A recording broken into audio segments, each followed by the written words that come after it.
ग्रीनरेल glacier hike के बाद हम लोग मैनी ग्लेशियर्स होटल वापस आ गए।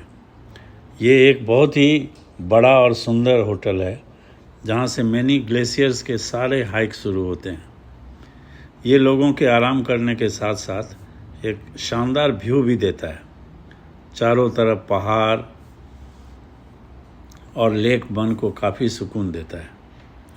मगर अगर आप हाइक पर नहीं भी गए तो यहाँ प्रकृति की गोद में बैठकर इन वादियों में खो सकते हैं जो मन को काफ़ी सुकून देता है।